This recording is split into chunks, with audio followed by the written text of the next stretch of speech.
Can a single movie change the fate of a forgotten town? Probably not, but Ryan Coogler's Sinners just might be the spark that reignites a legendary musical flame. The film shone a spotlight on Clarksdale, Mississippi, a place steeped in both hardship and the soulful sounds of the blues.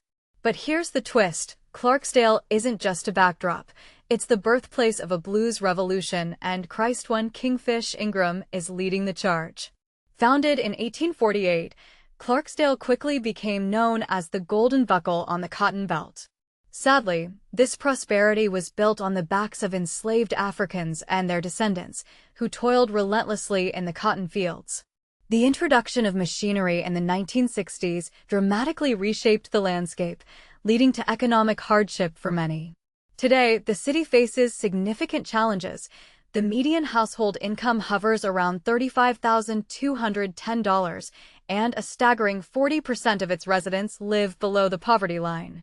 Furthermore, approximately 80% of Clarksdale's 14,400 residents identify as African American. To many outsiders, it seemed like just another abandoned town in the nation's poorest state. That is, until one of 2025's biggest films, Sinners, opened with the words, "Clarksdale, Mississippi, October 16, 1932. Why did director Ryan Coogler choose Clarksdale as the setting for his Deep South tale of gonzo horror? Because this seemingly forgotten settlement is also a blues mecca, a hallowed ground for music lovers worldwide. This is the location of the legendary crossroads where Robert Johnson supposedly made his deal with the devil. Bessie Smith, tragically injured in a car accident on Highway 61, took her final breath in Clarksdale. W.C. Handy, Muddy Waters, Robert Nighthawk, Junior Parker, Ike Turner, and Sam Cooke are just a few of the iconic blues and R&B musicians who were either born or based in Clarksdale at some point during the 20th century. And this is the part most people miss. It's not just about the past. After decades of neglect, Clarksdale is now leveraging its rich musical heritage to revitalize its economy and reclaim its place on the map. And one of the city's homegrown talents, Christone Kingfish Ingram, is at the forefront, bringing the blues back into the spotlight of American culture. The blues has been marginalized for a long time, Ingram explains, often seen as old folks music. But I'm noticing people are responding to blues. They're tired of what I call artificial music. And I'm fortunate to be riding that wave. Think of it as a return to authenticity, a craving for something real in a world of manufactured sounds. Ingram's rise has been meteoric. His debut album, Kingfish, released in 2019 when he was only 20, immediately topped the U.S. blues album charts. 2 years later, his sophomore album, 662, named after Clarksdale's area code, followed suit and earned him his first Grammy Award. The Rolling Stones even invited Ingram to open their 2022 Hyde Park concert in London. But 2025 has been his most significant year to date. In addition to releasing his latest album, Hard Road, which blends soulful melodies with deep blues grooves, he also appeared in and contributed to the soundtrack of Sinners. Cerys Matthews, host of Radio 2's Blues Show, declares that Kingfish emerged as a fully formed star, a songwriting, guitar-toting blues hero for the new generation. "It's cool that people like my music," Ingram says humbly, "but I try not to let the fame thing go to my head. My aim is to sing and play the blues well. It's like Nina Simone said, blues is our truth. And I want to share those truths."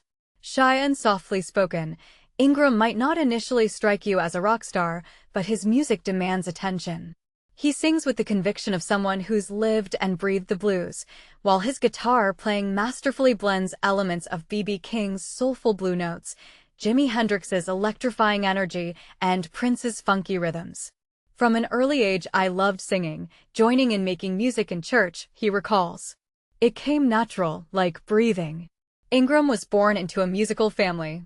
He sang in a gospel choir from a young age, and his mother, Princess Pride, was related to Charlie Pride, the pioneering African-American country singer. When Ingram was 5, his father showed him a documentary about Muddy Waters and, noticing his son's interest, took him to Clarksdale's Delta Blues Museum, which, fittingly, opened in 1999, the year of Ingram's birth. This sparked an insatiable curiosity. At the museum, Ingram enrolled in a music education program and excelled.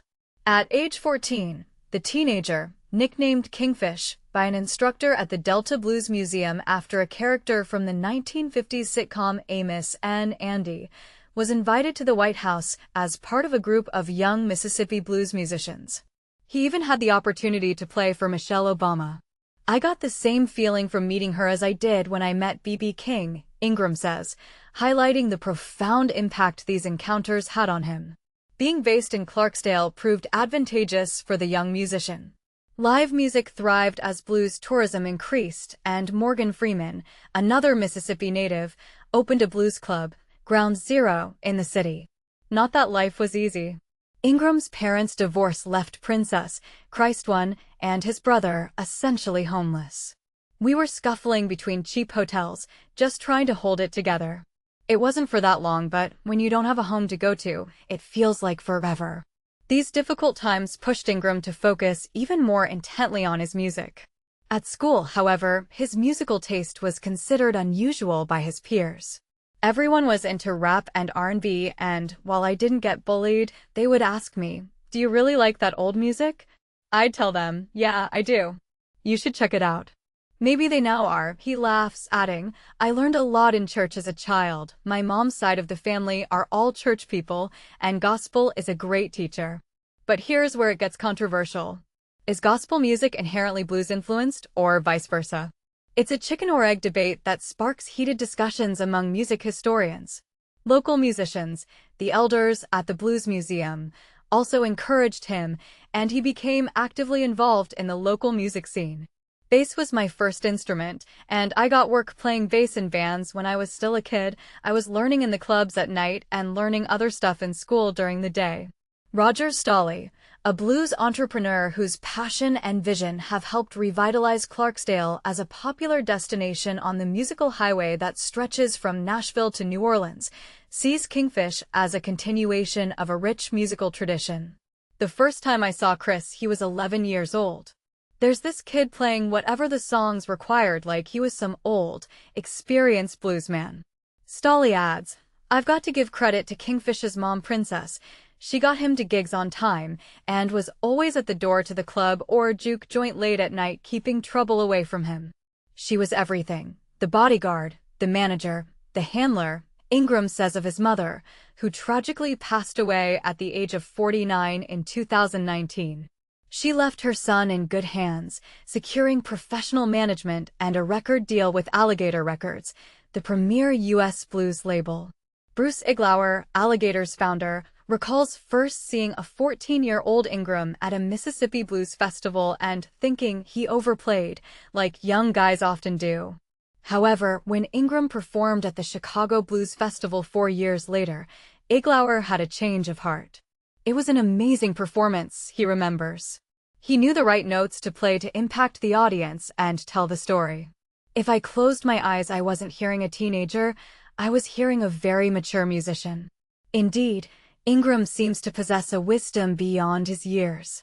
His debut album features "Been Here Before," inspired by his grandmother telling him he'd been here before, while 662's Too Young to Remember includes the line, "When you see me play my guitar, you're looking back 100 years. An old soul? It certainly appears that way. I was mentored by older people who helped me with my songwriting and playing," Ingram explains. "And I didn't want to sing the same old 'my baby left me' stuff. Blues allows me plenty of scope to write on all kinds of things." Another Life Goes By on 662 passionately calls for change in the face of racism, police brutality, and violence, while Mississippi Mix features Big K. a great local rapper, dropping rhymes over Ingram's searing blues licks. "Blues isn't just a guy with a guitar," Ingram emphasizes, "it's a feeling, and rap can be blues." See, blues is the foundation of so much American music, jazz and soul and rock and rap, but people tend to narrow it down to a guy with a guitar. I might be a guy with a guitar, but it's more than just this. Speaking of guys with guitars, the legendary 89-year-old bluesman Buddy Guy has mentored Ingram since he was a teenager. "Being with Mr. Guy is like being with my grandfather.